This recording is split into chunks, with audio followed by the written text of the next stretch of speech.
maligayang pagbabalik mga kaibigan at muli magkakaroon po tayo ng bagong DIY video project.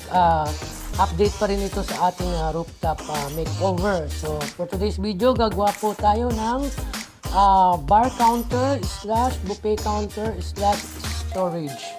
So ito po ang mga materyales. Gumamit po tayo ng hollow block, semento, buhangin tubig para po gawin poste ng ating counter. So gumamit din po tayo ng metal bar, 10 mm. So tayo lang po ang nag-DIY nito kahit paano. First time din po natin gumawa. As usual, sa tulong ng YouTube ay nakapagawa tayo ng ganitong klaseng project. Gumamit din po pala ako ng 1 inch na plyboard. So para po maging countertop natin ito gagamitin natin. At gumamit po din tayo ng metal, straight metal para maging guide po natin sa paghati. So yung isang plyboard po, hinati ko po siya sa gitna para maging sukat ng ating haba ng ating bar countertop na gagawin. So ayan po at aking hinati sa pamamagitan ng jigsaw.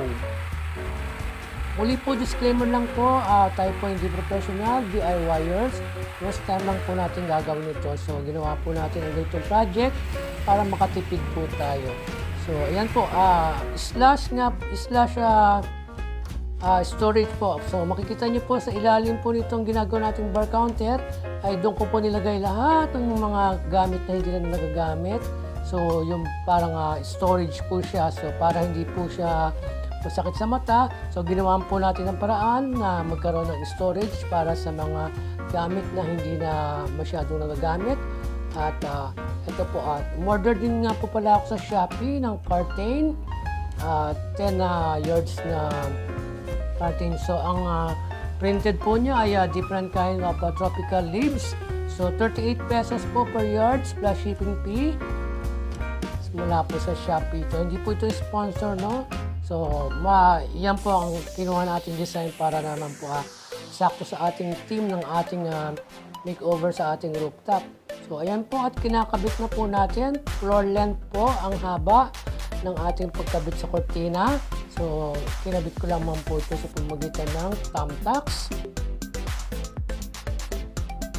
Sa mga baguhang napadpad sa ating channel, maraming salamat po. Welcome po kayo sa ating channel. At tayo po ngayon ay nag-DIY. So, tayo po ay first timer lang na gumawa ng ganitong counter / storage. So, ayan na po at unti-unti na tapos. Di ba ba? Hindi na masakit sa mata. Nakatago ng mga hindi dapat makita. So, meron po tayong leftover na adhesive wallpaper na nakarang project po natin. So, ito po ang gagamitin natin. Pwede rin naman po itong pinturahan, no? Kung gusto pong pinturahan. Pero ako po may sobrang wallpaper, adhesive wallpaper. So, ito po yung gagamitin natin para madali lang po ang ating paggawa dito sa countertop. So, yan lang po. Madali lang, easy lang po ang pagkabit nito. So, stick and peel lang po ito. At tsatsagayin lang po ninyo at gagamit lang po kayo ng basahan. I-scrape nyo po dun sa inyong wallpaper para maiwasan po natin mag-bubbles pag dinidikit na po natin ang wallpaper.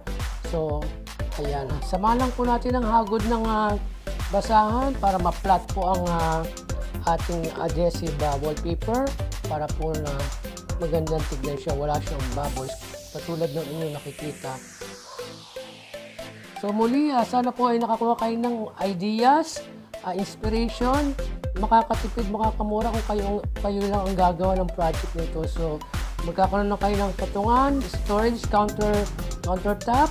So yung mga bagay-bagay na inyong itatago na maitatago na ninyo sa countertop na ginawa natin ganito. So napaka-easy lang po nito ang gawin. So marami pong references sa YouTube na mga papanood kung paano gumawa ng countertop. So ito, mas pinadali ko lamang po. Pag may budget po tayo, gagawin po natin ito ng pintuan. Ito na po at natapos ng ating bar counter / countertop / storage. So yan, medyo tropical po ang theme ng ating rooftop. So kaya ganyan po ang theme niya, medyo rustic, vintage. So ayan po, napakalinis lamang po tignan. So sana po nagustuhan ninyo. Kung inyo pong nagustuhan, huwag niyo po kalimutan, pakibigyan po ako ng likes At pakisubscribe na rin po ang ating channel. Malaking tulong po ang inyong pag-subscribe sa ating channel. Sana po naibigan nyo hanggang sa muli. Maraming salamat. Paalam!